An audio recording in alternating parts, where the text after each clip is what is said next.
Professor Cássio, Fala, meu boa camarada. noite. Tudo Só um bom? Tudo pouquinho. tranquilo? Joinha, como é que você tá? Tudo jóia, graças a Deus. Maravilha. Então Estamos tá nós aí ótimo. nessa retornando às lives aí desse ano e, e agora começando com o professor Cássio Rossi, Prazer né? imenso. Opa, é isso aí. Esperar mais um pouquinho o pessoal chegando aí, né? Pra gente Certo. dar um andamento aí. Tem muita coisa boa, né, professor? Cara, eu acho que hoje a conversa ela vai dar o que falar, viu? Porque essa questão aí do ato médico e tudo isso daí é uma coisa que gera. É, pessoal, deu uma travada aí. Esperar um pouquinho.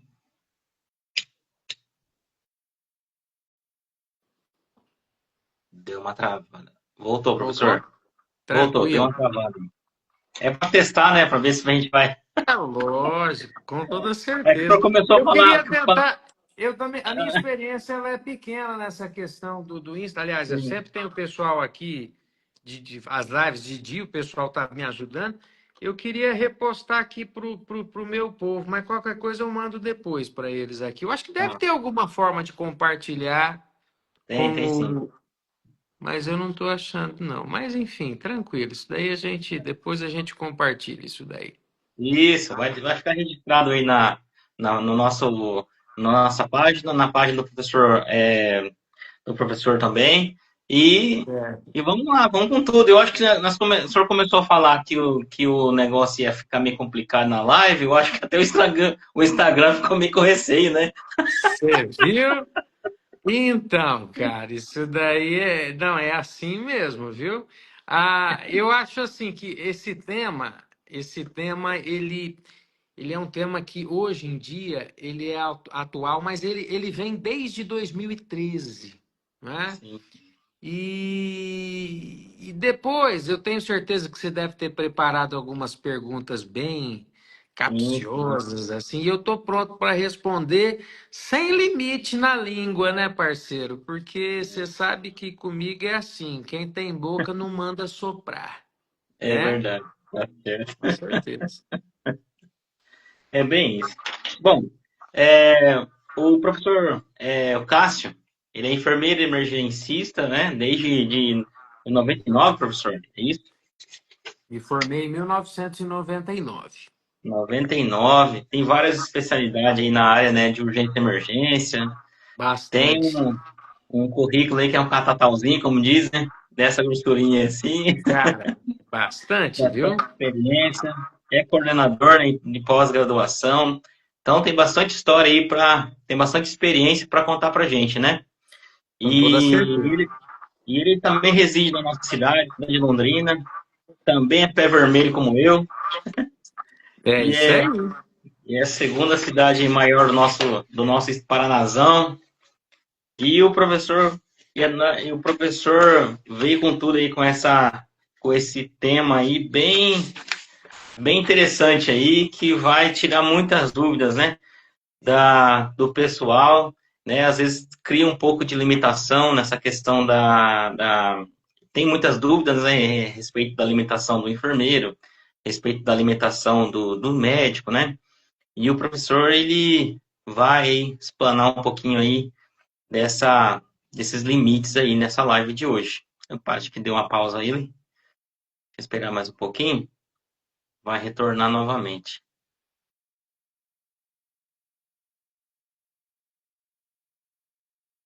Pessoal, acho melhor nós vamos encerrar aqui e começar novamente, tá ok?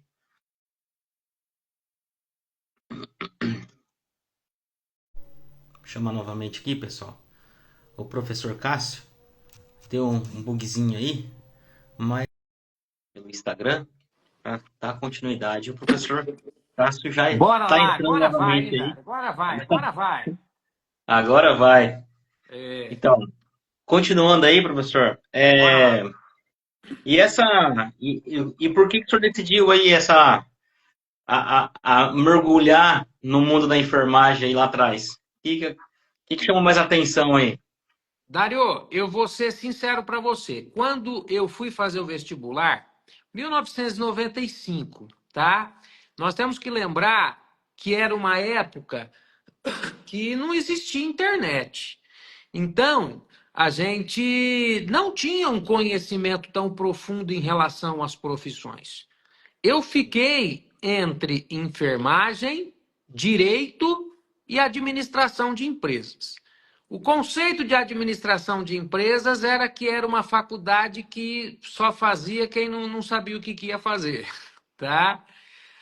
Direito, a gente, cara, o jovem de 18 anos da minha época, se ele não tivesse na família alguém que era advogado e tal, o único conceito que a gente tinha do que era ser advogado era aquilo que a gente via no Supercine, né, nos filmes de júri e tal. E aí, o que me veio na cabeça respondendo para você? Eu queria uma profissão que eu pudesse terminar a faculdade e já arranjar um emprego e ganhar bem. E eu fui, né? Eu tinha 16 propostas de emprego no dia posterior à minha formatura na UEL, e realmente o salário mínimo era R$ 95 e eu fui ganhar R$ 2.200, R$ 2.300. Então, na época, para você ter uma base, eu saí ganhando quase 25 salários mínimos, tá? O que hoje dava aí quase R$ 40.000, tá? Fazendo um cálculo básico. Então, era um salário legal e tal. Então, não vou romantizar a coisa e dizer que não. A minha escolha ela foi uma escolha estratégica. Ponto final. Sim, sim. A radiologia ela também ela tem essa questão estratégia, né? Só que aí no meio do tempo a pessoa gosta e aí a pessoa se aperfeiçoa, aí a pessoa se aposenta, né? Então, Justamente. assim, é comum, né, isso, né? São poucos aquele, vamos dizer assim, né? Alguns, né, acaba gostando realmente por fora e depois entra, aí mergulha, aí vai, é sucesso Sim. mesmo, né? Você Mas, assim, sabe, é uma deixa eu boa fazer parte. um comentário sobre isso daí, Dário. Eu fiz psicanálise, né? Sim. E na psicanálise eu gostei muito do Jung, né? Que é o Carl Jung, que também foi um dos pais da psicanálise, e ele tem a questão dos arquétipos, a teoria dos arquétipos. E quando eu fiz todos os meus testes e tal, o meu arquétipo principal é o arquétipo do sábio, do educador. Então, na enfermagem, apesar de eu sempre gostar da urgência e emergência, do Paranauê, que nem diz o outro, eu comecei a dar aula antes de terminar a graduação. E eu sempre me satisfiz dentro da profissão e tal, além da prática, principalmente na docência. Principalmente na docência, entendeu? Uhum, sim. A gente, eu no caso, eu fui professor durante um tempo, e assim, quando você é docente, você acaba se enquadrando melhor na situação, né? Eu aprendi a gostar muito daquilo, né, no caso da minha profissão, quando eu comecei a dar aula. Eu comecei a me encontrar de verdade. E isso é muito bacana, né? Aí você começa a se descobrir, você começa a perder a vergonha, começa a caminhar por outros caminhos ali, que você não estava enxergando isso lá atrás, né? Isso é muito bacana, isso é muito bacana. E a gente vê que o senhor tem uma história aí bacana, tem até uma escola, né, que deve ter formado muitos profissionais aí no decorrer da sua carreira aí, né? Com toda certeza. Muitos, muitos, muitos, muitos, muitos. Aqui em Londrina, praticamente assim, ó, qualquer hospital que eu vou, estes profissionais de 5, que já estão no mercado há 5, 10 anos, inevitavelmente passaram por mim em algum momento. entendeu? Sim. Ou seja, no curso técnico, ou na graduação, ou na pós-graduação. E aí tem o preparatório para concurso, que é a minha empresa, né, que Uhum. também tem pós-graduação. Então, o que que acontece? Cara, é difícil ter alguém aí que não passou por algum momento aí que eu acabei construindo, pelo menos um Ah, tijolinho eu coloquei ali, você entendeu?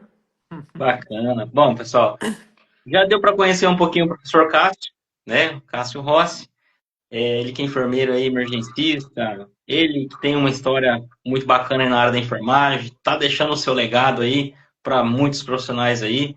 Tem ajudado muito, né? E vai continuar ajudando por muito tempo aí, se Deus quiser, Se Deus né? quiser. E, pessoal, você que está entrando agora, obrigado pela tua participação. Deixe seu comentário aí, sua perguntinha aí. O professor também vai estar respondendo, né? Na medida do possível, também vai estar ajudando, né? Você nessa dúvida sua. Compartilhe com seus amigos aí essa live, né? Para que eles possam saber também do conteúdo que vai ser abordado a partir de agora. Tá? Então, vamos começar, professor? Bora lá. Bora lá. Então, abrindo essa rodada de perguntas aí, sobre a abertura e a contextualização. Qual é o papel central do enfermeiro das situações de emergência, urgência e emergência, professor? O enfermeiro, ele tem um papel, primeiramente, como um gestor, né? Hum, Então, além ele ter as ocupações e as funções dentro da sistemática do atendimento, o enfermeiro, ele é o gestor de todo o processo ali, né? Entenda, o carrinho de emergência ele precisa estar completo, ele precisa estar conferido, ele precisa estar com todos os equipamentos e tal. O enfermeiro é aquele que comanda os setores, é aquele que comanda a questão dos equipamentos. Então, tirando todas essas funções, Dário, no aspecto da gestão, da supervisão, o enfermeiro ele também atua diretamente, né, no socorro, na RCP, no caso de uma parada, no atendimento ao uhum, trauma, porque o enfermeiro ele faz aqueles treinamentos de protocolos universais, ele faz, por exemplo, o ACLS, ele faz como faz o profissional médico, né? Então ele passa por todas as instâncias ali, né? Tem o PHTLS, que também você acaba tendo esse contato do suporte de vida, porque um paciente em situação de urgência e emergência, cara, você precisa tirar ele dessa situação. E aí toda a equipe tem que ir com todo o conhecimento possível, com toda a assistência possível. Tá? E o sim. enfermeiro, ele acumula essa parte de gestão, como eu disse para você. Uhum, bacana, bacana. E não somente, né, professor? Aproveitando e puxando um gancho para o nosso lado também, é, é, já falando a questão da enfermagem dentro do diagnóstico por imagem. O enfermeiro também, ele é responsável por essa parte de diagnóstico por imagem. Tanto que é muito importante o enfermeiro também ter o conhecimento, né, dessa área de contraste, né, essa questão das reações alérgicas, né, antecedentes alérgicos, qual é a medicação, o que que vai fazer, né, o carrinho de parada na sala de exame, de tomografia, né, principalmente, né, então, assim, ali existe o carrinho de parada, ali existe o contraste também, que pode acontecer reações alérgicas diversas, né, tanto Certeza. leve, média, grave, e assim por diante, né, então, o enfermeiro também precisa saber disso e ele também tem essa amplitude de chegar a ter a gestão também no diagnóstico por imagem, né, professor? Com toda certeza. Se você pega todas as clínicas de imagem, não se faz uma clínica de imagem se não tiver ali um enfermeiro atuando também no processo de gestão e em algumas ações mais específicas, né? Uhum. Mas geralmente as clínicas por imagem, elas têm associado o laboratório, que muitas vezes acaba acontecendo de também ter, como as grandes clínicas aí que a gente conhece, né? E todo esse sistema de coleta, todo o trato com o paciente, né? É o enfermeiro que cuida, por exemplo, da gestão da segurança do paciente, tá? E se a gente perceber todas as portarias, todas as legislações relacionadas à Anvisa, vigilância sanitária e enfim, eles deixam claro o papel e a necessidade do enfermeiro gerindo todo esse processo, tá? Uhum, exato. E tem agora entrando em mais uma pergunta, né? É a parte de aspectos éticos e legais aqui. Até que ponto o enfermeiro pode intervir sem cometer exercício ilegal da medicina? Agora o bicho pegou, hein?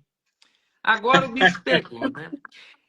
Dário, é uma coisa interessante, cara, porque quando a gente fala exercício ilegal da medicina, ao bem da verdade, ninguém sabe o que é isso. Sim. Sabe? Porque quando se fala, por exemplo, né, cometer uma infração ou né, em relação a isso, é quando você faz um procedimento que ele é exclusivo do médico. Tem muitas coisas que são claras para a gente.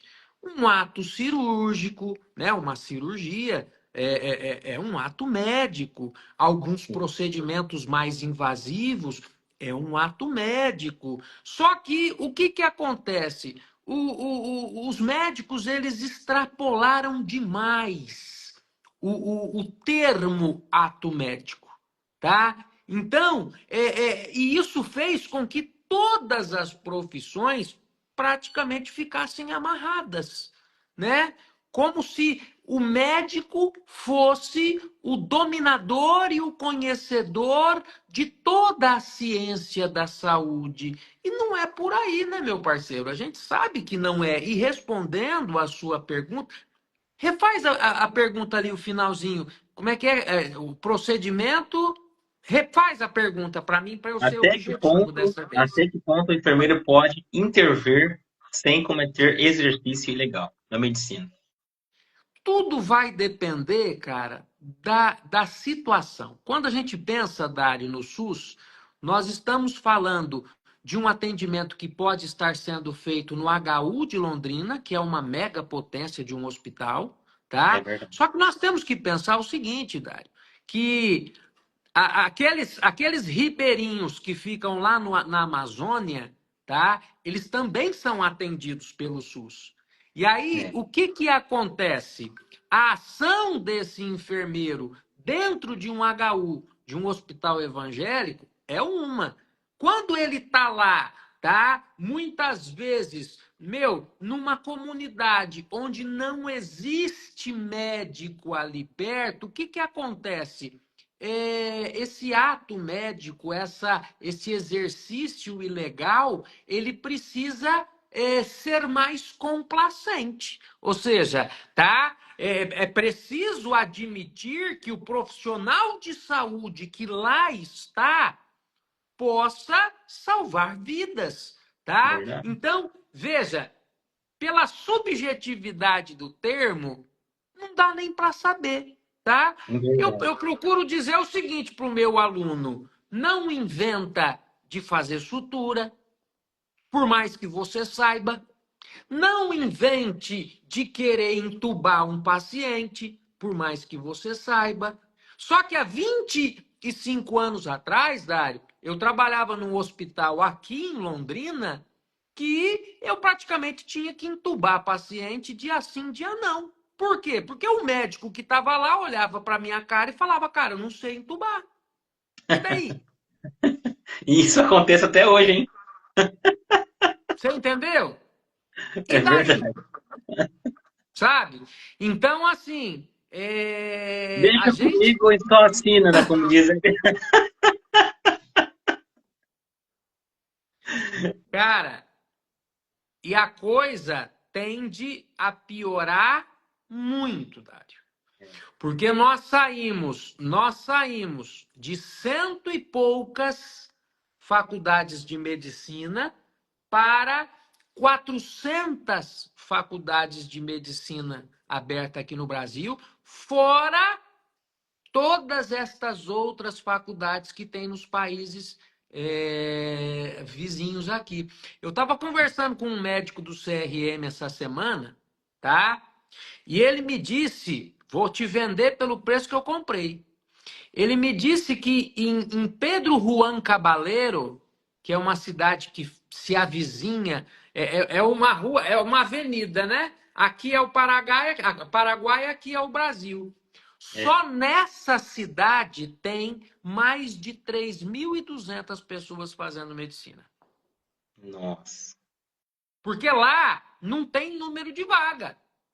Não é que nem aqui que o MEC autoriza 100 vagas. Lá é o seguinte, ó, você não tem vestibular, né? Você vai lá e faz a inscrição, tá? Não, e eu não estou aqui, Dário, falando que a qualidade mas assim, não perdeu-se o controle. Perdeu-se o controle de instituições de fora e de instituições de dentro.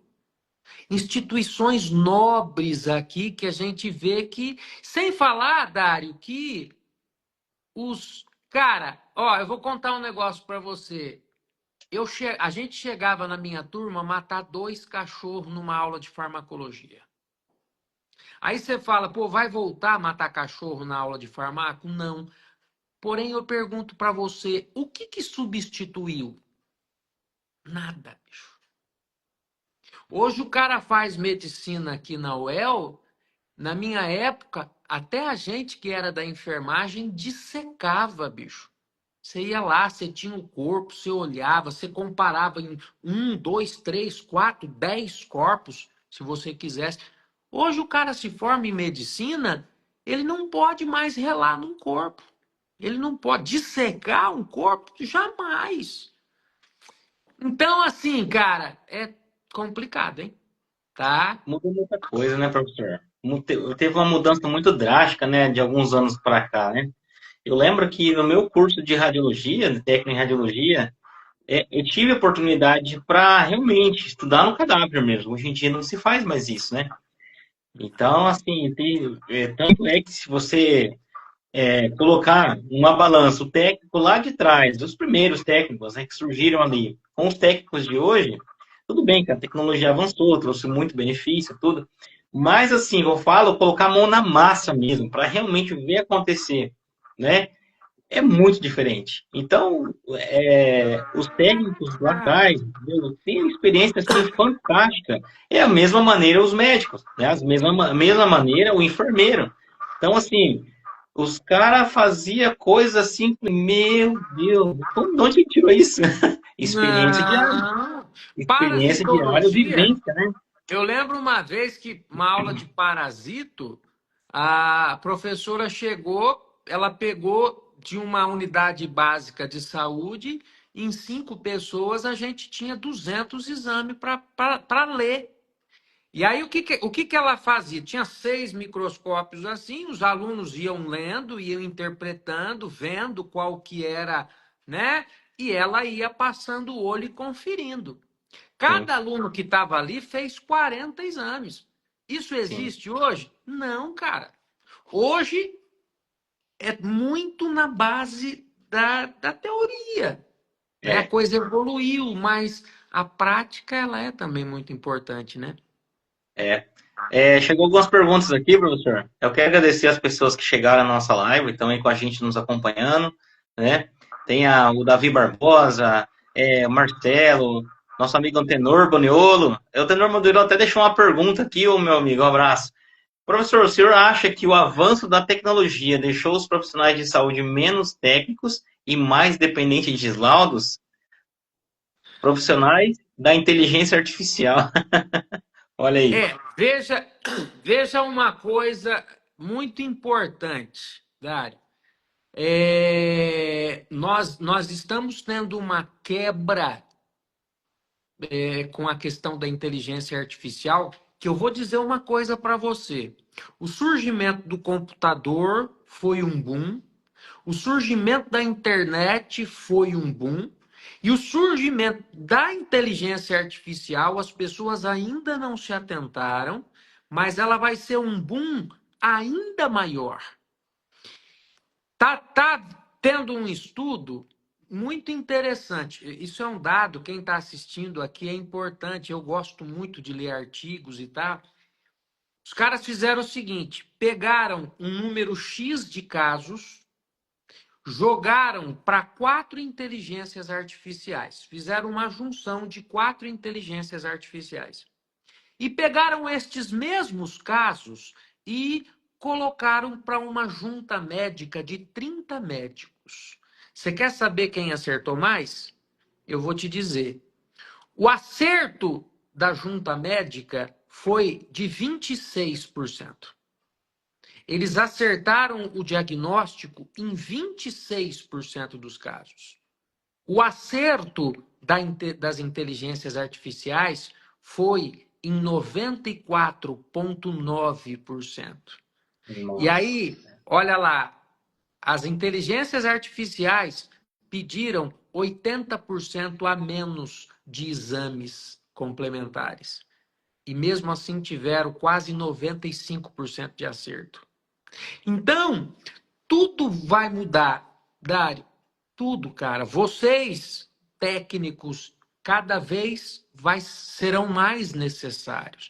Mas eu vou É, jogar uma ideia, por exemplo, aqui, que eu quero criar até um tumulto. Né?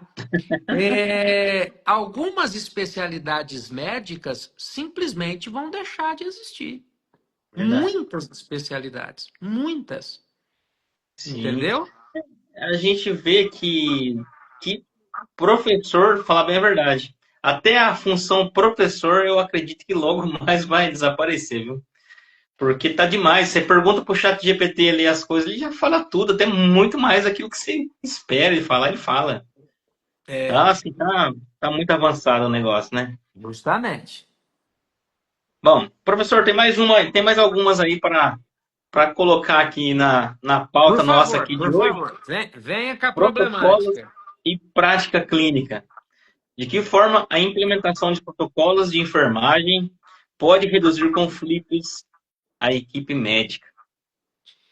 Veja, entenda uma coisa muito importante. Infelizmente, tá? Quando nós temos um protocolo, Dário, esse protocolo ele deveria existir para diminuir conflitos, mas a gente percebe que o que acontece é o paradoxo disso. Por quê? Porque se a gente pega a lei 12.842, se eu não me engano, que é de 2013, que é a primeira lei do ato médico, tá?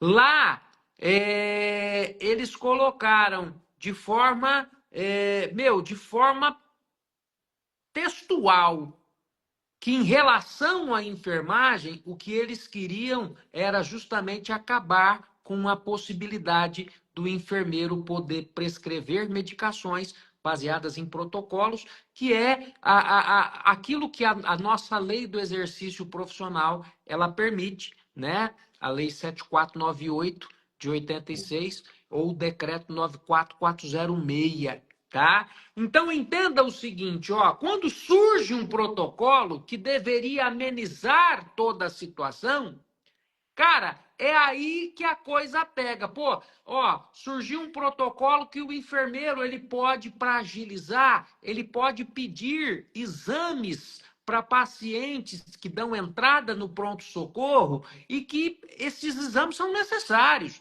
tá? Um hemograma completo, uma tipagem sanguínea, tendo em vista que o cara está sangrando e etc e tal. Só que aí os médicos eles se doem muitas vezes, porque pô, não, o enfermeiro pediu o exame, mas você entendeu, Dário? Então, tudo é um melindrismo, né? Ah, então invadindo o meu espaço, tá? Que como psicanalista, a gente sabe que isso vem da própria insegurança. A Uhum. própria insegurança, a fatia de mercado que existia há 10 anos, ela já não existe mais, né?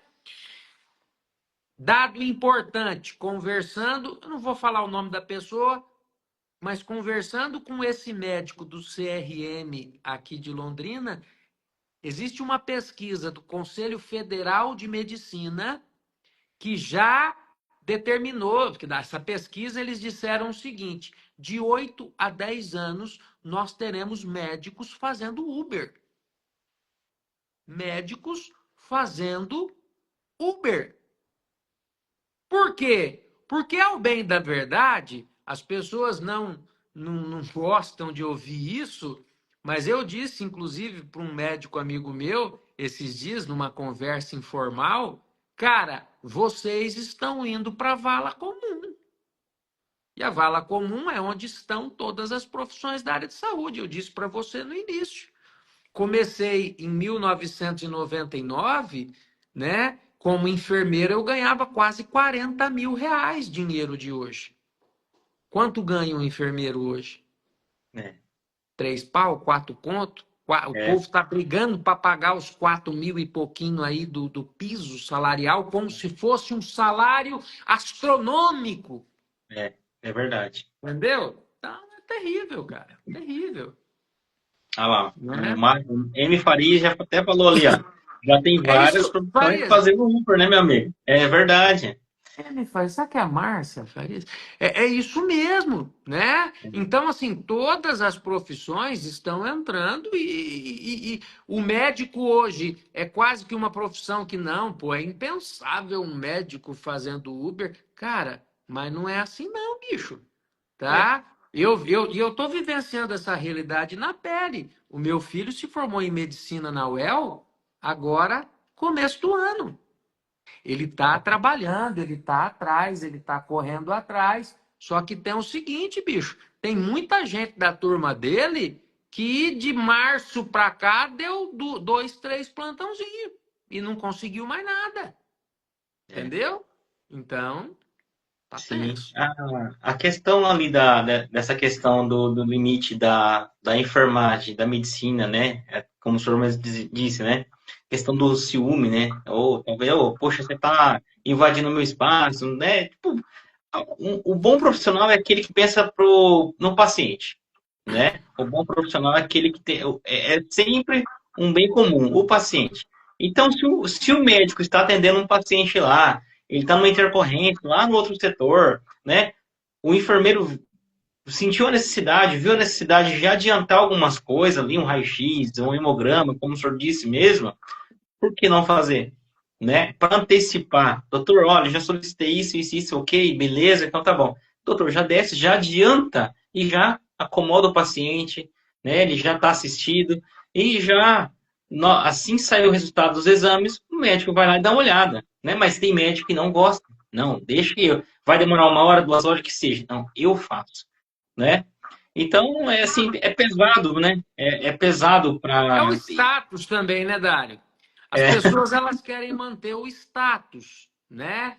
Então, assim, ele acha que é o seguinte, que se ele abre a exceção de autorizar uma pessoa pedindo exame, né? Ele acha que isso daí compromete o seu status quo, né? Ou seja, ele vai perder valor como profissional. Nós temos que entender que vivemos numa sociedade, Dário, que é medicalocêntrica. As pessoas saem de casa, né, dizendo o seguinte: olha, eu vou para o médico. Sim. E temos que. E você sabe de onde vem isso, Dário? Isso vem da idade das profissões. A sua profissão tem quantos anos? A De 85. enfermagem, a enfermagem moderna. Quantos anos tem, Dário?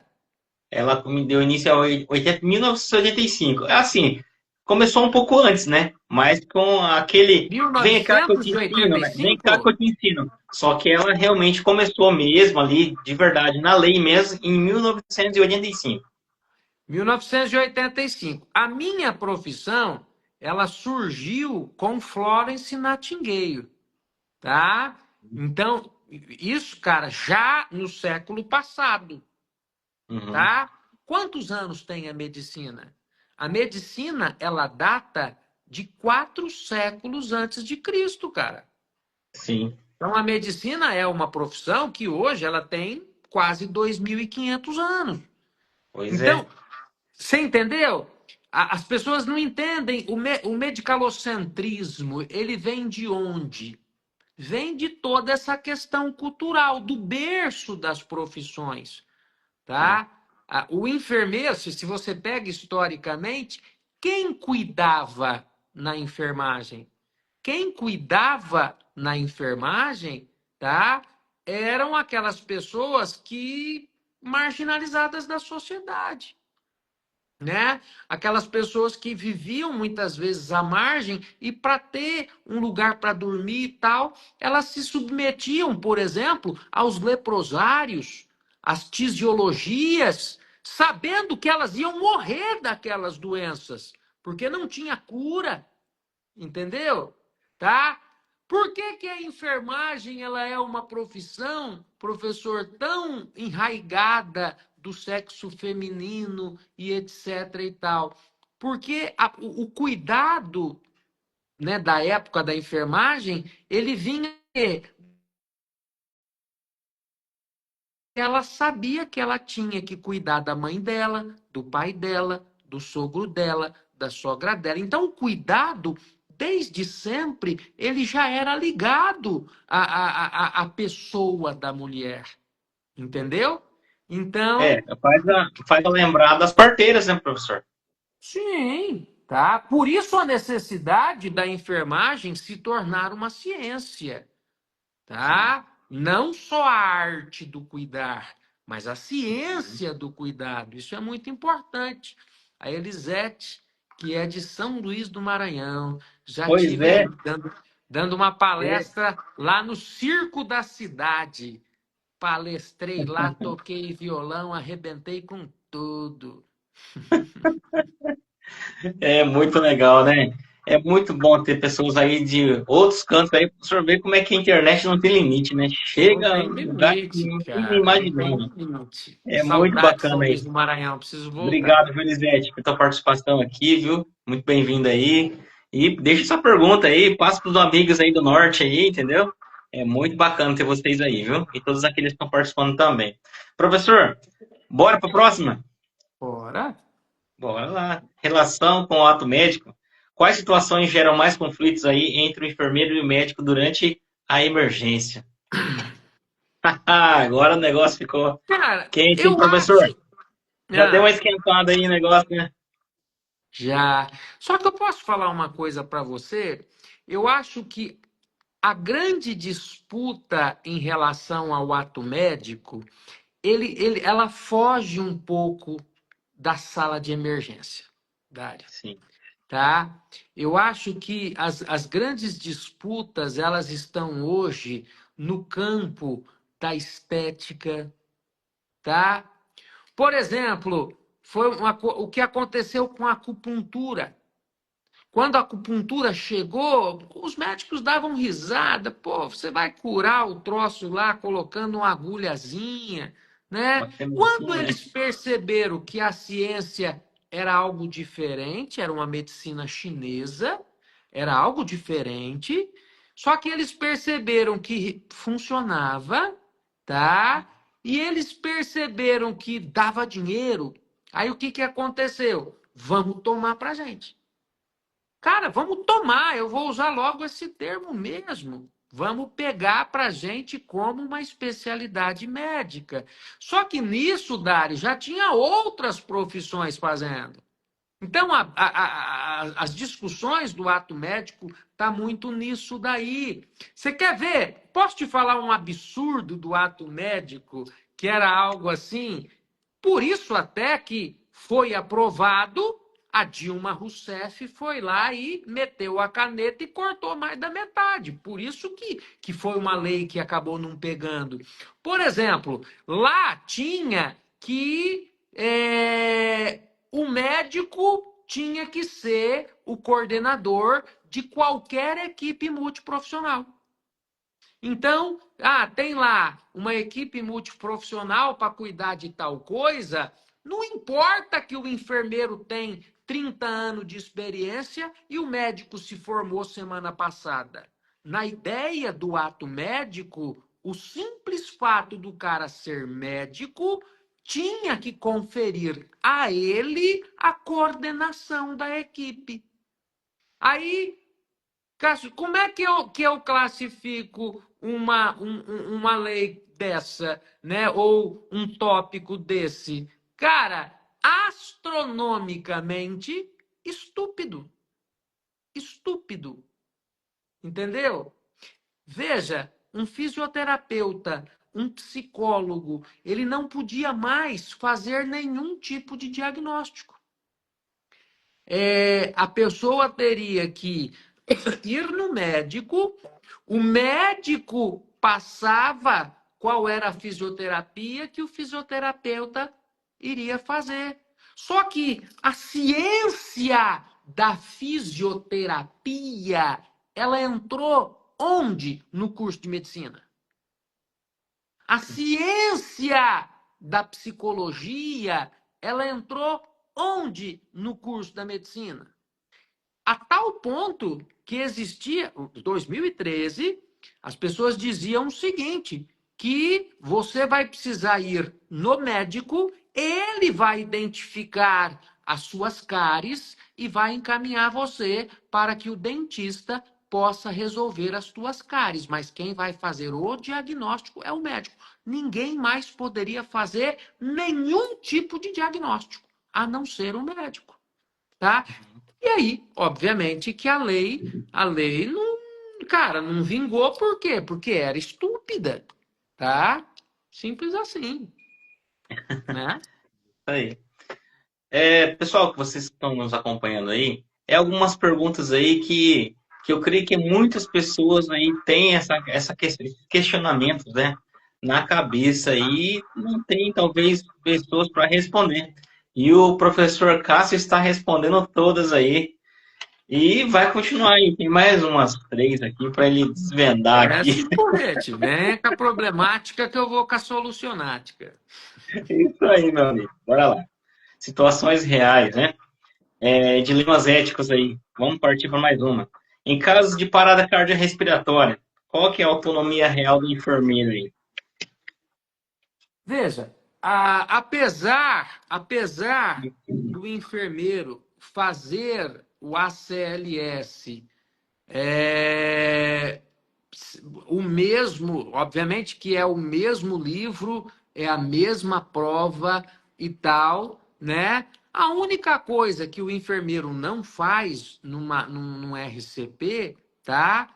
É justamente assim, aquelas definições. Agora, é uma coisa interessante. Veja, coloquei a pá no peito do paciente, eu olhei, se eu coloquei a pá, eu vou olhar para a tela do monitor.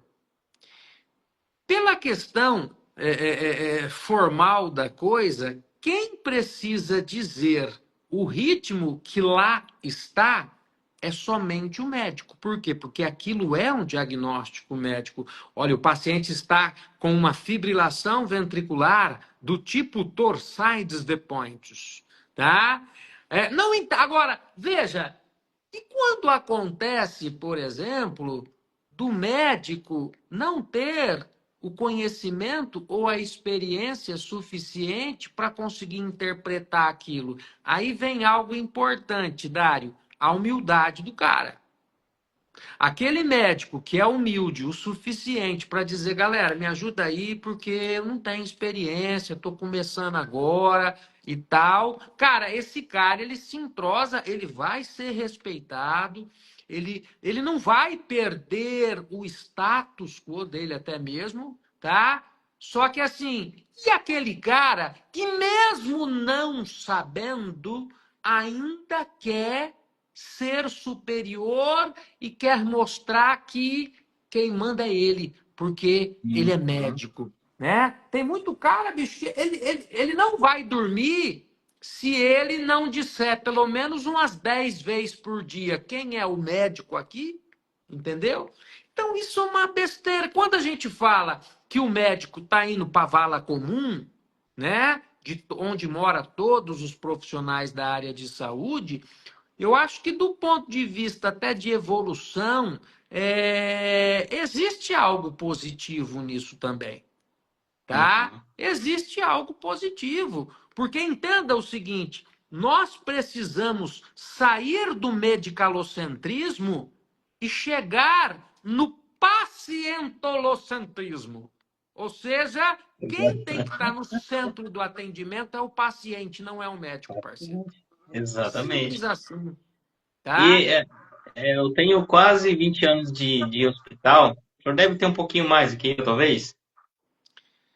Eu me formei em 99, né? Vai para 99. 26 Sim, anos. 26 anos. Então, nesse tempo aí, tudo isso que o professor está falando eu já vi. Sim! Você quer ver uma coisa, Dário? Por exemplo, o pessoal insiste em dizer o seguinte, que a intubação é um Sim. procedimento médico. É um procedimento médico. É um procedimento arriscado. Só que Uhum. eu sou enfermeiro e não faço mais, mas como eu lhe disse, há 20 anos atrás a gente era obrigado a intubar, né? Porque no hospital o cara não sabia, você tinha que intubar para o paciente não morrer, tá? Bicho, é muito mais complexo você passar uma sonda vesical que tem todo o princípio ali, você não pode contaminar e etc e tal, do que você fazer uma intubação orotraqueal. E ai, meu Deus, se for descoberto que um outro profissional que não médico intubou o paciente, meu Deus, é como se aquilo fosse o final, o Armagedon. Você está entendendo? Tudo isso por status. Status, Dário, é você comprar o que você não quer com dinheiro que você não tem para mostrar para uma pessoa que você não gosta aquilo que você não é. É, Olha eu filosofando aqui, né, olha cara? aí, já Mas tá. é, cara, você entendeu? Então são isso, e até Sim, respondendo um pouco melhor a sua pergunta, sim. tá? Bacana, bacana. O protecionismo, ele fica nestas coisinhas. Ninguém Uhum. pode entubar, ninguém pode suturar, ninguém pode, né? Você existe lá o diagnóstico de enfermagem, né? Você pode até usar o diagnóstico de enfermagem, mas se você falar que o paciente está com pneumonia, é um diagnóstico médico, pertence ao médico. Cara, a pneumonia pertence ao paciente.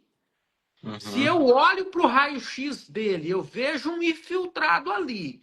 O cara com sinais, com febre, com isso, que aquilo. Pô, você precisa ser um médico para falar que o cara está com uma pneumonia? Não, cara, a gente sabe que ele está com uma pneumonia. Verdade. Infelizmente, a gente sabe. Eu tenho, Entendeu? eu tenho Mas. certeza que não vai acontecer de você colocar o raio-x de cabeça para baixo, como o pessoal faz, né? Vai colocar certo, Ah! né? Quantas vezes, Dário, eu olhava assim, passava, e teve vez de eu estar meio com a cueca virada, que nem diz o outro, de eu chegar no negatoscópio, tá? O médico lá olhando e tal, eu falava, bicho, você não tá vendo que a área cardíaca tá do lado errado aí, velho? Esse paciente, ele tem o quê? A síndrome do espelhamento, porque o coração dele é pro lado direito, né? Extracardio, né? Agora, em contrapartida, quantos e quantos médicos, excelentes médicos, hein? Que eu tava no pronto-socorro, os caras chegavam, Cassio, fulano tá te chamando lá, Zuccoli, né? O Edson Zuccoli, o pai. Meu, cara fantástico, inteligentíssimo, muita capacidade. Quantas vezes, pô, dá uma olhadinha aqui, Cássio, o que você acha? Vamos trocar uma ideia. Por quê? Porque duas cabeças pensam melhor que uma, Dário. Três É, pensam melhor que duas. O conhecimento não depende do que está escrito no teu certificado lá na parede, tá? Apesar de repente você não poder atuar, mas ninguém pode livrar o homem do conhecer. E lembrando que da década de 80 para cá, nós tivemos uma reformulação no conceito de inteligência humana, que foi através da teoria das inteligências múltiplas, de Howard Gardner. Hoje, inteligência não é mais a capacidade de você memorizar coisa. Inteligência é a capacidade de você resolver problema. Entendeu, Dário? Você chega no seu Antônio, que mora lá no sítio, ele não sabe nem escrever o nome dele. Só que você fala assim, seu Antônio, vai chover amanhã? Ele olha para cima e ele diz, amanhã, até às 10 horas da manhã, chove.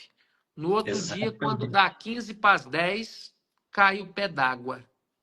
Aí eu Verdade. te pergunto, não é uma inteligência envolvida nesse processo?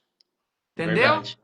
Sim. Pega, pega um astrofísico da NASA, coloca ele para jogar videogame com um moleque de 8 anos, para você ver o pau que ele vai tomar. E ali naquele jogo de videogame não existe uma inteligência estratégica, Sim. situacional, entendeu? As coisas, Dário, estão mudando. E isso reflete em todas as profissões, É tá? verdade. Sim. É isso aí. Pessoal que foi chegando aí, tem algumas pessoas que chegaram agora aí, professor. Só vou dar uma saudação aqui pro pessoal. Dá um salve Ah, pra galera aí. Tavares, Viviane, Maria de Fátima, Elisete, né? Elisete mandou umas palminhas aí, que o senhor falou agora há pouco. Foi muito bem colocado, né? A Janine, e assim por diante. E os demais aí que já entraram, né? Muito bem, pessoal. Continuando aqui com o professor Cássio Rossi. O professor, em diante quando tem uma situação assim que não tem o médico, o senhor até falou a respeito do Ribeirinho, né? Lá onde que o médico, o enfermeiro, muitas das vezes está sozinho, né? Talvez não tenha um médico que esteja ali todo momento, né? E o enfermeiro é, entre aspas, o doutor, né? Como o simples, né? A pessoa simples chama enfermeiro, né? Chama até a gente, né? Da radiologia também. Obrigado, doutor. Só que E ele não sabe, né? Ele é simples, humilde. E diante dessa situação aconteceu alguma coisa, né? E o enfermeiro conseguir resolver essa situação.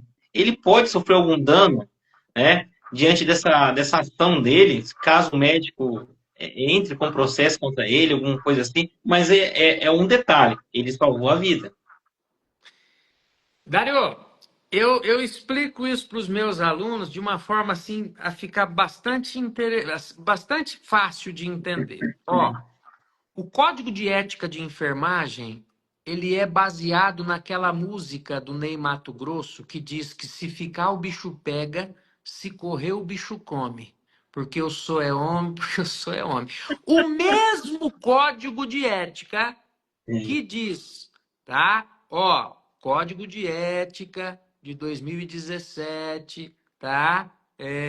O mesmo Código de Ética que diz que o profissional enfermeiro, o profissional de enfermagem, ele pode se negar a executar qualquer ato que não seja da sua competência técnica.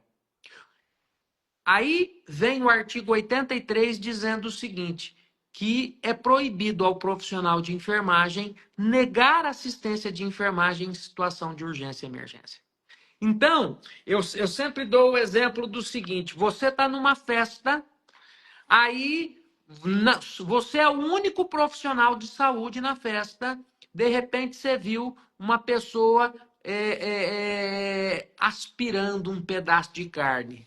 Não é o engasgando. Engasgando é quando você engole e desce pela via normal digestiva e enrosca. O aspirar é quando desce pela traqueia. O paciente está lá, meu, com uma asfixia mecânica. Você foi lá, fez a manobra de Heimlich, o paciente não evoluiu, o cara ficou inconsciente, você fez a manobra no cara no chão, e aí eu pergunto sempre para os meus alunos, fazer ou não fazer a cricoideostomia? Que é quando Pensei nisso você agora. abre, que é quando você abre a membrana cricoide. E você sabe, eu gosto de dar essa aula porque você fica discutindo, metade da sala fala que faria, a outra metade fala que não faria, e aí a resposta é a seguinte, Dário, que o código de ética, ele diz que você pode ser acusado por fazer ou por não fazer. E o pior, independente do resultado. Você pode Independente. fazer a cricoideostomia, dar certo, salvar a vida do miserável, e se a família entrar judicialmente, fizer uma queixa ética lá no Conselho Regional, tá?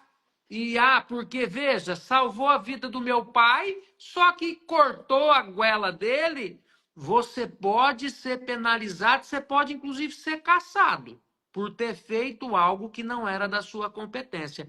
Mas, pegando um pouco o fio da meada aqui, o fato de não ter um outro profissional, no caso médico, para fazer o procedimento, ele gera sim um respaldo, tá? Ele gera Sim. sim um respaldo. Eu fiz porque eu precisava salvar uma vida. Só que a palavra respaldo, Dário, é uma palavra que me arrepia.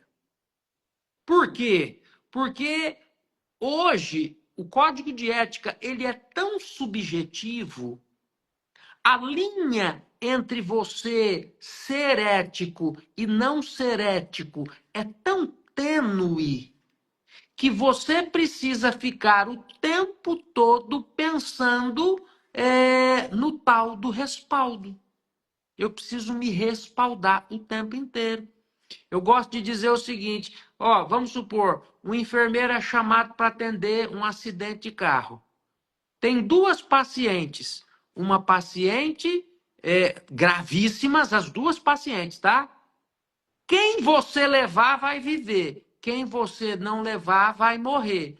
Uma tem 5 anos, a outra tem 95. Quem que você leva? Aí eu pergunto isso, pô, todo mundo. Não, eu levo a de 5 e deixo a de 95.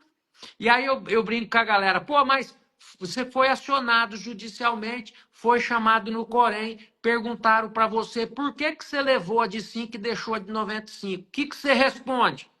Todo mundo fala, professor, eu respondo que a de 95 já viveu bastante, não sei o quê. E aí eu digo o seguinte, nesse momento, você pode perder a sua carteirinha. Olha Por só. quê? Porque o Código de Ética diz o seguinte, que o profissional de enfermagem, ele tem que prestar assistência livre de qualquer tipo de julgamento e de qualquer tipo de preconceito e tal. E olha só, Dário, eu preciso levar a de 5 porque tem 5, eu deixo a de 95 porque tem 95, mas se eu for chamado lá no Corém, eu preciso criar uma situação na minha cabeça para justificar o meu ato para não comprometer um artigo do Código de Ética. Não é chato É, isso, cara? é Ah, complicado, né? porra, cara. A mulher teve 95 Natal, velho. Se você juntar os Natal da véia, dá mais de 3 meses só de Natal, bicho. Vai se lascar. A outra teve só 5. Assim que já quase não viu, né? Não é? Pô, É todo quase. mundo deixaria a véia, bicho. Levava a criança, pô, sai fora. É. Tá? O professor, eu vou ler um comentário aqui da Elisete. Ela Por favor. comentou aqui: eu trabalhei em uma emergência no UPA. Uma certa vez, uma paciente entrou no trabalho de parto da unidade. Na hora que acabou fazendo o parto foi a enfermeira. Veja, o enfermeiro, pelo nosso código de ética, ele tem autonomia para acompanhar o trabalho de parto sem distócia. Aquele trabalho de parto que evolui sozinho. Porque o parto, quando é para dar tudo certo, bicho, a sua função no parto é não atrapalhar. Entendeu? Posiciona, dá força, pá, e deixa a criança sair. Agora, é importante lembrar, se é um parto complicado, com distócia, hoje não se faz mais episiotomia, episiorrafia, que é aquela abertura que se fazia perto do canal vaginal. Hoje isso é considerado, inclusive, uma violência obstétrica.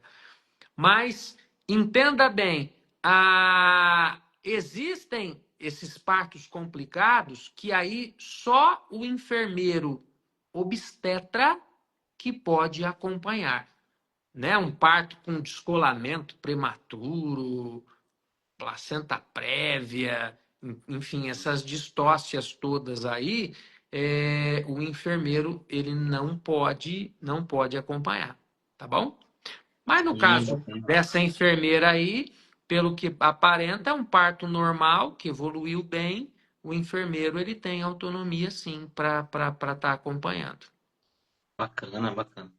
E a questão vamos entrar um pouco agora na parte de formação e capacitação aí, para esses profissionais aí, para não ficar somente ali na faculdade, né? Fazer um cursinho pós, um mestrado, um doutorado, e assim vai, né? Mas antes disso, tem mais uma última pergunta aqui, professor. Diga. O que precisa mudar na questão de ensino, legislação para o enfermeiro, para ele sentir um pouco mais de segurança diante da ética e da legalidade diante de algum fato de emergência ou tudo mais? O que o senhor pode dar aí de ideia aí, talvez? Dário, tem uma coisa que me assusta, cara. Me assusta muito. Durante 20 anos aí que eu dou aula de pós-graduação, sempre que surge um assunto assim, eu faço uma pergunta na sala de aula. Eu falo assim, galera, levante a mão aqui quem já sentou um dia e leu o código de ética de capa a contracapa. Leu interpretando esse código de ética, entendendo, pensando, analisando. Em 20 anos como professor de pós-graduação, e teve muitos anos que eu dava aula todo sábado, eu nunca encontrei uma pessoa que tivesse lido o código de ética da forma que eu falei, de capa contra capa, entendendo e interpretando. Me assusta por quê, Dário? Porque o código de ética é a legislação que diz quais são os meus direitos, os meus deveres, diz quais são as minhas proibições, quais são as penalidades que eu posso estar sujeito, tá? Então, eu acredito que código de ética deveria ser uma disciplina que deveria passar pelos 5 anos de faculdade. A pessoa ela teria que sair da faculdade sendo uma conhecedora do código de ética, justamente por essa situação de você ter que agir e, ao mesmo tempo, pensar como é que você faz para se respaldar. Entendeu isso? Então, é Sim. algo muito, muito complicado. E eu vou dizer para você algo que precisa acontecer, Dário, de forma rápida no Brasil, em todas as profissões. Nós temos que ter prova de conhecimentos mínimos, É verdade. tá?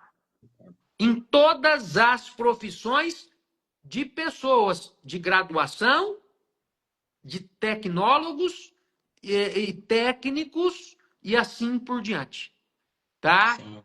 Eu tive uma aluna que eu mentorei, ela fez o NCLEX, que é a prova dos Estados Unidos para ser enfermeira. Olha que coisa inteligente, Dário. A mesma prova que um enfermeiro que vai do Brasil para os Estados Unidos trabalhar, ele faz, é a prova que o enfermeiro que se forma nos Estados Unidos, ele precisa fazer para tirar a licença dele. Olha que coisa inteligente, cara. Simples assim. Você quer vir trabalhar como enfermeiro? Lógico que tem outros processos, não é só isso, tá? Depois tem prova de inglês, depois tem um monte de coisa. Essa minha aluna está indo para os Estados Unidos para ganhar US$ 50 a hora, tá? E tal. Então, na minha concepção, todas as profissões, elas precisariam ter essa prova de conhecimentos mínimos, Sim, como no direito. Você se formou em direito, não conseguiu passar na OAB, você é um bacharel em direito. Você pode atuar em algumas situações, mas você não pode advogar. Entendeu? tá. Você terminou a enfermagem, tá? Você, fez a prova uma, duas, três, 5 vezes, não conseguiu passar, você é bacharel em enfermagem.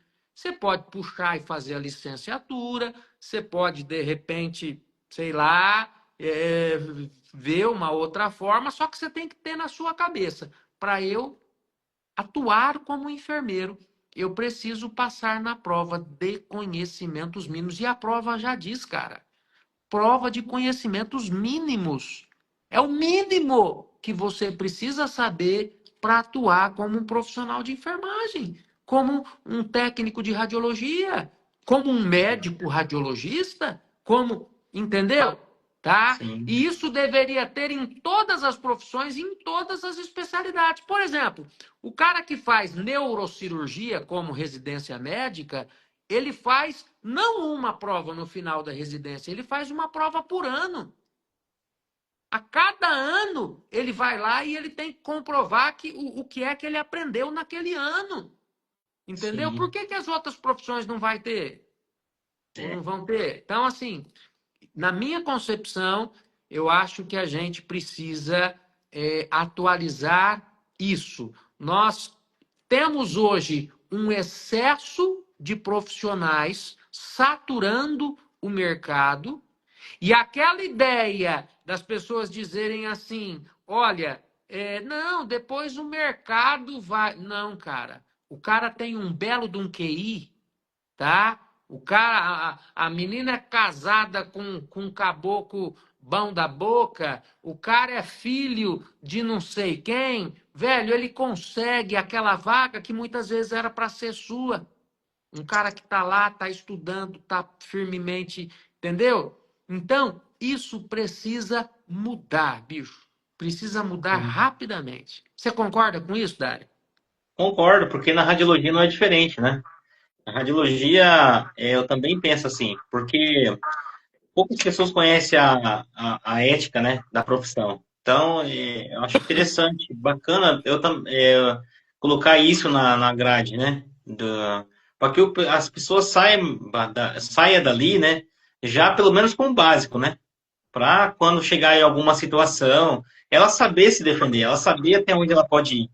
Então, isso é uma segurança, né, por isso que existe, né, é uma segurança para ela diante de algumas situações. Então, quando ela faz sem conhecer, não adianta ela falar assim, ah, mas não sabia. Ué, mas você não tem a sua, a sua ética profissional aí, você não tem, o seu conceito ensina, ó, a escola não ensina, aí você não tem desculpa, né? Diante do juiz você não tem desculpa, né? Você tá errado e ponto, acabou. E E você tem, e vai tem pagar por uma, isso. e tem uma coisa que me assusta um pouco, sabe, Dário? Sabe o que que é? É saber que tem cursos de enfermagem de graduação, tá? Que formam um profissional enfermeiro com o mesmo diploma que eu tenho, com menos da metade da carga horária que eu fiz na década de 90, cara. Uhum. Você entendeu? Então, veja, a pergunta que se faz é o seguinte: pô, se o cara pode ser enfermeiro com 1.000 e poucas horas, por que que eu fiz 3.000, 4.000? Uhum. Entendeu? Então, assim, nós tivemos uma política educacional no Brasil desastrosa. Hoje, Dário, olha que coisa interessante. Hoje, você consegue contratar enfermeiro, técnico de radiologia, contador, administrador de empresa, nutricionista, qualquer qualquer profissional, se você colocar assim, ó, contrato 30 horas por semana, pago 2.000 por mês, vai aparecer uma fila tamanho do mundo. Agora, você vai contratar um encanador para fazer um serviço na sua casa, ele olha para você e fala, eu vou gastar um dia, fica 3.000 a mão de obra. Quer, quer. Não quer, tem quem quer. Quem vai ser pedreiro daqui 20 anos, moço? Quem vai Verdade. ser pedreiro da sua família? Quem que você conhece e acredita que vai ser pedreiro? Porra, cara. É Sabe? verdade. Boa observação, professor. É verdade. Não é? É. E Então, eu acho eles deveriam interessante. ter aplicado primeiro no nível técnico profissionalizante. Entendeu? 1.000 Sim. pessoas foram para o curso técnico, dessas 1.000, 150 vai para o tecnólogo ou para a graduação. E a coisa vem assim. Você precisa Uhum. de um enfermeiro, ele supervisiona 10 técnicos. Só que hoje, é só pensar, Dário, quantas faculdades de enfermagem tem num raio de 50 quilômetros de Londrina? 14. Quantos Uhum. colégios técnicos tem? Nem 5. Nem sim. Você entende que está havendo uma inversão de valores? É verdade. Inversão de valores, cara. Hoje não tem. Bicho, eu vou falar na real para você. Hoje, um eletricista, tá? Se ele trabalhar por conta tal, ele ganha 2, 3 vezes o que um médico ganha. O que um médico ganha, de coração, ele ganha. É verdade. Tô mentindo, Dário? Não, está Não. sendo realista. É verdade. Esses dias o cara foi trocar um piso na minha casa ali, ele cobrou R$ 1.400. Ele começou, bicho era um tiro para trabalhar, que nem diz o outro. Bicho era um trem. Ele começou às 7h30 da manhã, 11 horas ele falou, tá pronto. Entendeu? 1.500 conto no bolso, ele falou, não, eu tenho mais um de 2.000 à tarde. Mas à tarde eu já faço e termino. Ou seja, em um dia, ele fez mais de R$ 3.000. E qual foi o investimento dele? A marmita que ele comeu na hora do almoço. O restante É. ele colocou no bolso, que era só ele. Sim. Entendeu? Tá? É, Então, assim, meu velho, é tenso. é isso aí. É isso aí, professor. Maravilha, hein? Bacana demais. Só vamos partir para uma última agora. Essa é parte mais para aquela questão da capacitação, que eu dei uma seguradinha no começo, tá? Tá bom. E depois nós vamos partir para o final, que é um assunto que vai, né? E vai longe. Eu fui ver a hora aqui, rapaz, eu já Você viu? Estamos há 1h30 quase falando aqui. vai brincando, é isso aí. Mas é um assunto gostoso de falar, né? É um assunto legal. Não, cara, é muito gostoso, muito É. importante. Ô, professor, diante da necessidade da capacitação, a gente percebe, eu dei uma andada aí, que eu tô publicando aí, eu postando aí um curso de imobilização ortopédica, né? E também um Certo. workshop de tomografia, né? É de conhecimento do senhor também. E eu vejo que o pessoal, eles segura um pouco na questão de investir na capacitação. E aí, eles, não somente na área da enfermagem, mas da radiologia também, eu não sei, imagino que seja nas outras também, eles esperam o bicho pegar para depois tentar se virar. Isso é uma Não coisa sabia? complicada, né, Dário? Porque, na verdade, é assim, ó. Eu sempre disse e digo sempre o seguinte, ó. Respeito profissional, Dário, a gente só conquista baseado em conhecimento. Sim. Entendeu? Entenda uma coisa importante. Eu sou enfermeiro de um determinado setor, um pronto-socorro, tá? Estou lá com uma equipe trabalhando comigo, de repente tem que fazer uma imobilização no paciente, um J, né? Uma imobilização num paciente. Eu vou lá e falo, não, pode deixar comigo, porque eu tenho qualificação para isso. Uhum. Cara, entenda, aquela equipe ela vai olhar para mim com um olhar totalmente diferente. Exato. Vai olhar para mim e vai dizer o seguinte, meu. esse cara, ele sabe o que, que ele faz. Por quê? Porque ele corre atrás, ele busca conhecimento, ele fala de igual para igual com qualquer um, sim, tá? Agora tem gente que pega lá um diploma raso de enfermeiro, seja do que for, de médico, de qualquer coisa, e ele acha que ele nunca mais vai precisar estudar. E aí, Dário, é a pior coisa que o cara faz na vida dele. Por quê? Porque simplesmente nós, e aí vou falar como psicanalista, e modéstia à parte, vou falar como, cara, uma das pessoas que mais entende no país de neuroperformance, de memória, porque é isso que eu faço há muitos anos. Mentorei 12 mil pessoas, tá? Que querem passar em concurso e etc e tal. Dário, nós perdemos memória todos os dias. A partir dos 40 anos, além de nós termos a perda da memória do que nós chamamos de pré-consciente, nós ainda temos a morte de neurônios que com eles também vão memória embora. Então, entenda, a pessoa ela acha assim, eu tô parada. Nossa, faz muito tempo que eu não estudo nada, professor. Eu tô parada. E eu digo para elas assim, não, meu amigo, você não tá parada, você tá andando para trás. Porque nós estamos num mundo que a inércia não existe. Ou você está andando para frente ou você está andando para trás. Se você não uhum, estuda, se você não se prepara, se você não se diferencia no mercado de trabalho, você vai ser esquecido. sim, Você vai se tornar obsoleto. Entendeu? Quem que sim, compra hoje máquina de escrever? Né? Quem que compra hoje mimeógrafo?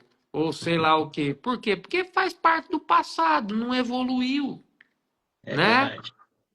Então, Hoje em dia você temos que faz, fazer esse curso, temos quem trabalha com urgência e emergência precisa conhecer de imobilização, tá? sim, Isso daí, cara, te leva a outro patamar, sim, tá? Eu não preciso ficar segurando o braço do paciente numa situação de urgência e emergência, enquanto chega, às vezes, um bombeiro e para imobilizar. Para, cara. Não, é conhecimento, faz parte do meu dia a dia. Eu vou atrás, eu vou saber, eu vou fazer o curso, eu vou. E simples sim, assim, sempre se atualizando, como diz a Elisete Monteiro da Silva. exatamente. É só aproveitando esse tempo que o senhor tem dentro do hospital, uma pergunta até interessante que me veio na mente agora. Quantos, quantos profissionais, no caso da enfermagem, nesse tempo o senhor conheceu, que sabe fazer imobilização, que soube fazer, no caso, né? Isso é questão da imobilização ortopédica. Eu vou ser muito sincero para você, cara. Eu sempre vi nos hospitais aquele profissional que era ligado ali ao setor de ortopedia e do hospital inteiro era só ele que sabia fazer, na maioria das vezes, tá? Sim, Eu fui atrás, não tive a oportunidade de fazer nenhum curso, porque não teve nenhum curso e não tinha nenhum curso desse. Eu cheguei ao ponto de dar curso sobre isso, tá? Mesmo sem ter feito, eu aprendi na prática, porque não sim, tinha essa é possível. oportunidade, você entendeu? Sim, sim, E tive que aprender na prática. Então, hoje, quando você pega ali, o cara tem a oportunidade de estudar e muitas vezes ele não busca, cara, isso me deprime. Isso me deprime, porque assim, sabe, é uma falta de visão, sabe? É uma falta da pessoa, é uma falta de interesse, pô. Você se prontificou a ser um enfermeiro, a trabalhar com urgência e emergência, pô, você tem que estar se atualizando. E eu digo sempre uma coisa importante, viu, Dário? Eu sou coordenador na minha empresa, eu tenho 3 pós-graduações: urgência e emergência, UTI e segurança do paciente. nenhum aluno termina minha pós em menos de um ano. Eu tenho gente que eu conheço que falou, professor, comprei uma pós na segunda, quinta-feira, professor, eu imprimi o certificado, 500 horas, não é bom? Olha, eu sou enfermeiro cardiologista, 2 dias de curso. Dário, eu olhei para ele e falei assim, meu amigo, só vou te dizer uma coisa.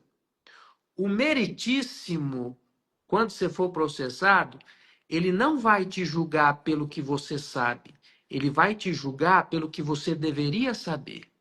Ele vai pegar, ele vai pegar a grade curricular do projeto político-pedagógico da pós-graduação que você fez e ele vai dizer o seguinte: olha, você teve todas essas formações, então você deveria saber tal coisa. Por que você não fez? Exatamente. Entendeu? Então, conhecimento é interesse, Dário. A gente precisa, todos os dias, quando eu vou dormir assim, me vem à cabeça o seguinte, sabe? Putz, o que que eu aprendi hoje? O que que eu li hoje de diferente? Né? E às vezes eu me pego assim pensando e analisando, pô, tal coisa, estou estudando inteligência artificial. Cara, é fantástico, bicho, isso, sabe? Esses novos conhecimentos, cara, é bom demais. Saber é bom demais, né? É bom, né? E muitas pessoas, assim, elas, eu não sei, eu também não consigo entender algumas cabeças, sabe? Porque, assim, eu vejo que o dia só se vive uma vez. Justamente. Só se vive uma vez. Então, por que não aproveitar bem o seu dia? Aprendendo alguma coisa todo dia, não é verdade? Acabou. E hoje a gente tem a facilidade de boa parte das coisas fazer por EAD, né? A gente tem e existe coisa boa, tá? A gente tem a oportunidade de ter inteligência artificial. Dário, eu, por exemplo, quantas e quantas vezes que eu vou para casa, quando eu vou dar partida no carro, eu ligo o Gemini, né, que é aquela inteligência artificial da Google, tá? Eu lembro que esses dias eu fui discutindo com ele sobre planetas. Entendeu? Cara, meu, Plutão, Eu como é também que é passei por Plutão? vezes. Cara, como é que é o anel de Saturno? Ele é feito do quê? E tal, tal, É, tal, tal, tá? Aí, às vezes, cara, eu começo a discutir um termo do direito. E, bicho, e eu vou discutindo, eu e o Gemini ali, cara, é melhor do que ouvindo essas baboseiras dessas músicas que tem por aí, velho. Eu estou acrescentando conhecimento. Olha que coisa fantástica. sim. Quando você tinha 10 anos de idade, você achava que ia chegar essa Não, época, Dário, de não, você ir não. conversando, cara, com uma inteligência artificial que sabe tudo, porra. É verdade. O troço sabe tudo, velho. Tá ali, ó, na tua frente para você poder usar e abusar. O cara vai ouvir, Eu até sei lá batizei o o meu de quê. Bob, pra você ter ideia. Como é que é? Fala de novo. Eu até batizei o meu de Bob Cara, meu, e ele gostou, viu? Ele falou assim: eu gostei do nome, viu? não, é assim. Cara, é muito Mas é bom, gostoso. Você não pode. é bom aprender. É gostoso. A gente precisa usar a inteligência artificial com muita sabedoria, Verdade. tá? Porque existem pessoas aí que estão simplesmente, eu escrevo um livro por semana agora. O cara, velho, ele do livro ele só dá o nome. E aí é uma fraude, cara. Aí é uma Exato. fraude. Então, a inteligência artificial, ela veio para ser usada com honestidade, para somar conhecimento. Eu escrevo, Dário, eu sempre, agora, de um tempo para cá, que eu estou sempre escrevendo um livro, um e-book e tal. Quando o meu livro, o meu e-book está pronto, eu subo para o chat GPT fazer a correção ortográfica, a correção gramatical, entendeu? Agora, velho, Eu não vou colocar o meu nome num livro que foi escrito por uma máquina. As experiências que eu quero demonstrar são as minhas experiências, entendeu? Então, pô, tá? Então é difícil. O pessoal usa É, para o motivo errado e para o motivo certo não usa. tá É certo. terrível. Mas é isso aí, pessoal. Aproveitando aí a questão da capacitação, na nossa página aí do Radiology in Connect, tá? Tem ali, você pode encontrar ali o curso de imobilização ortopédica que estará acontecendo dia 29 e 30 de agosto, semana que vem. Quem estará ministrando esse curso é o Dr. Danilo Piso, ele também foi ortopedista do São Paulo, e juntamente com o enfermeiro José Rodrigues. Então, ambos são bem experientes na área, tá? E o Dr. Danilo também, ele gosta muito de ensinar, ele gosta muito de trazer para a enfermagem. E quem mais estiver querendo participar, né? Só se inscrever ali, ele vai estar à disposição no dia 29 e 30, ensinando um pouco sobre a imobilização ortopédica, diversos tipos de tala, de imobilização aí. O professor Cássio pode talvez até comentar um ou outro, né, tipos de imobilização ortopédica aí Você vai para. aprender a fazer um 8. Lembra do 8, né? Clavícula.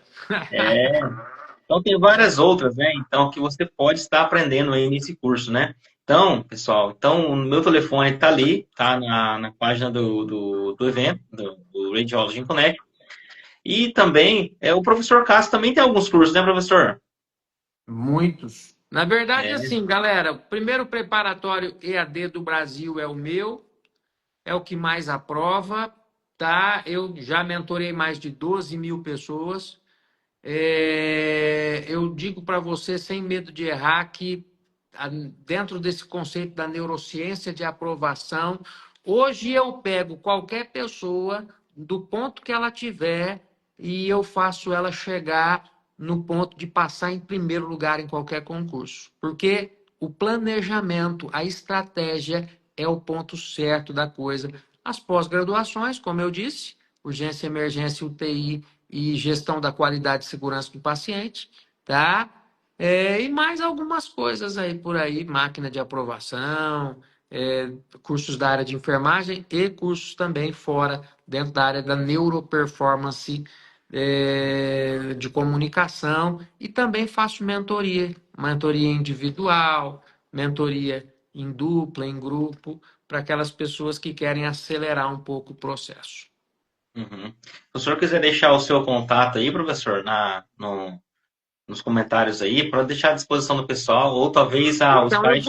eu vou até anotar aqui, ó. É, Apesar que, assim, ó, nas redes sociais, professor Cássio Rossi, vai tem encontrar todas. um monte, Cara, mas é ele mesmo, viu?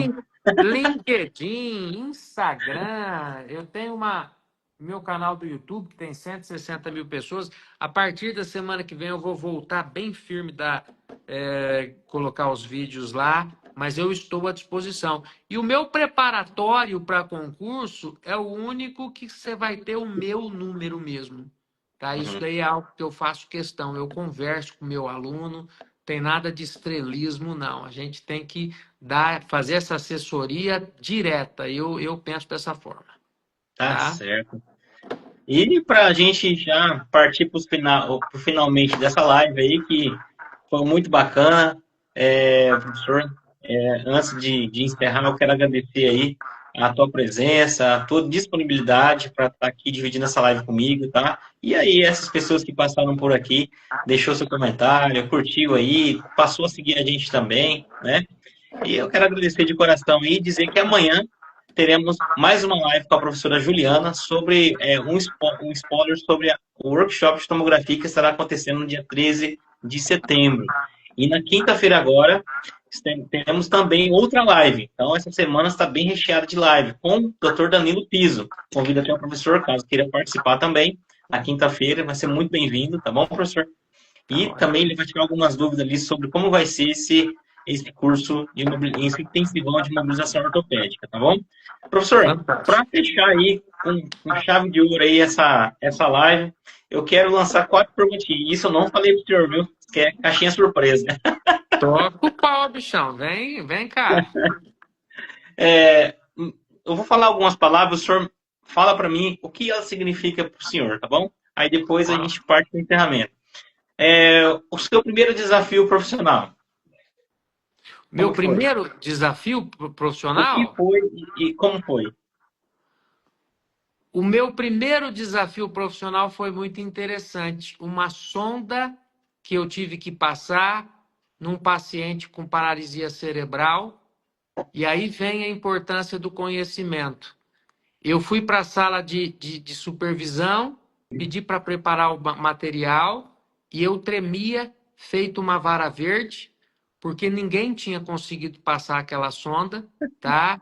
E aí eu analisei, pensei na anatomia e eu disse o seguinte, ó, se eu colocar uma cânula de Guedel, eu vou introduzir a sonda nasoenteral pelo nariz, vai desviar da traqueia e ela vai entrar exatamente no esôfago, que é onde eu preciso. E eu passei de primeira essa sonda, todo mundo começou a me olhar, falou, meu, cara, é bom mesmo. E eu estava tremendo, porque eu nunca tinha passado uma sonda na minha vida. Mas naquele dia a minha ciência, o meu conhecimento foi o que me salvou, né? Bacana, show de bola. E isso daí, o que te traz também, isso daí foi uma superação também, né, do medo, né? Justamente. Superação. E superação, a palavra superação, o que significa para o senhor? Superação, dia 21 de abril de 2015, eu tinha feito uma cirurgia de redução de estômago há 4 meses e para não ter uma doença cardiovascular, e no dia 21 de abril de 2015 eu tive um infarto talâmico, tá? Eu tive um AVC. E depois disso, 4 anos de depressão, por não entender o meu problema, dor neuropática de origem central, tá? E superação para mim é olhar para trás, ver que eu consegui passar por tudo isso, por toda a vontade de morrer que eu tive. E hoje eu tô aqui, bicho. Levantei às 6 da manhã, estou trabalhando até agora e provavelmente ainda vou escrever umas 10 páginas do meu livro ainda. Show de bola. E isso também faz lembrar da palavra dedicação, né? Dedicação. Tem que ser, cara. Tá? Se não tiver dedicação, não vai, bichão. Tá? Bom demais, bom demais. E aí, a enfermagem? O que o senhor me diz da enfermagem? A enfermagem é a profissão do futuro, tendo em vista que a nossa sociedade está envelhecendo e velho precisa de cuidado. Tá?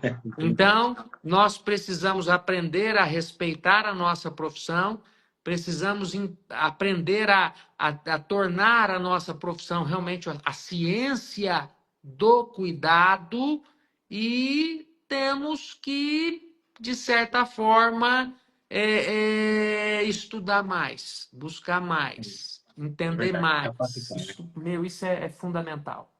É verdade.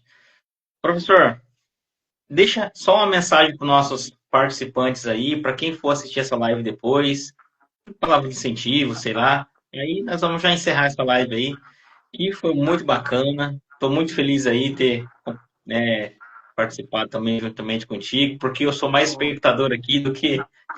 Tá certo, tá certo. Cara, eu escrevo no site O Pensador, né? Que é um site, eu tenho lá acho que mais de 50 pensamentos. Tem dois pensamentos que para mim é muito importante no meu dia a dia, tá? Eu me deparo muito com aqueles alunos que sempre vêm, professor, mas eu não consigo. E eu sempre digo o seguinte, ó, quem nasceu para o sucesso sempre vai arranjar um jeito. Quem nasceu para o fracasso sempre vai inventar uma desculpa. Ponto final. E um outro pensamento que eu gosto muito, que fala sobre planejamento. Planejamento, tá? As pessoas acham que passar num concurso, por exemplo, é ir lá comprar um preparatório e tudo já está garantido. É a maior ilusão da face da Terra. Entenda o seguinte, tem um pensamento chinês, esse não é meu, é chinês, diz assim, ó, se você quiser derrubar uma árvore na metade do tempo, passe o dobro do tempo amolando o machado. Ou seja, planejamento estratégico é tudo. É eu saber de onde eu vim, onde é que eu estou hoje e onde é que eu quero estar daqui 1 ano, daqui 2, daqui 5, daqui 10. Entendeu? Verdade. E correr Muita atrás bacana. disso, cara. Olhar para esse futuro aí e correr atrás disso. Muita coisa vai dar certo, muita coisa não vai dar, mas você tem pelo menos um norte. É muito difícil você sair correndo para o norte e parar no sul. Tá? Às vezes você Verdade. dá uma rabeirada pro Nordeste, ó, Nordeste, São Luís do Maranhão, pro Noroeste, mas, cara, você vai estar naquele rumo, né? Sim, Agora, um último pensamento para acabar. Se você não sabe onde você quer chegar, você nunca vai chegar a lugar nenhum. Você não é sabe onde você verdade. quer chegar, pô. Entendeu? É isso aí. Muito bom. É isso aí. Muito obrigado, professor. Mais uma vez, muito obrigado a todos vocês que participaram dessa live. Deixou seu comentário, participou com a gente aqui. Essa live vai ficar registrada na nossa página do Radiology in Connection. Aí vai também estar disponível para o professor na página dele também, do professor Cássio Rossi, tá bom? E, e estamos finalizando essa live hoje. E amanhã estaremos novamente aqui. Quem quiser acompanhar nós, estaremos lá ao vivo amanhã às 20 horas. Tá certo, pessoal? Um Forte abraço a abraço. todos vocês. Abraço, professor. Obrigado. E vamos conversando. Um abraço. Tudo de bom para vocês. Boa noite, Até pessoal. Até mais. mais. Prazer imenso. Até mais. Tchau, tchau. Tchau.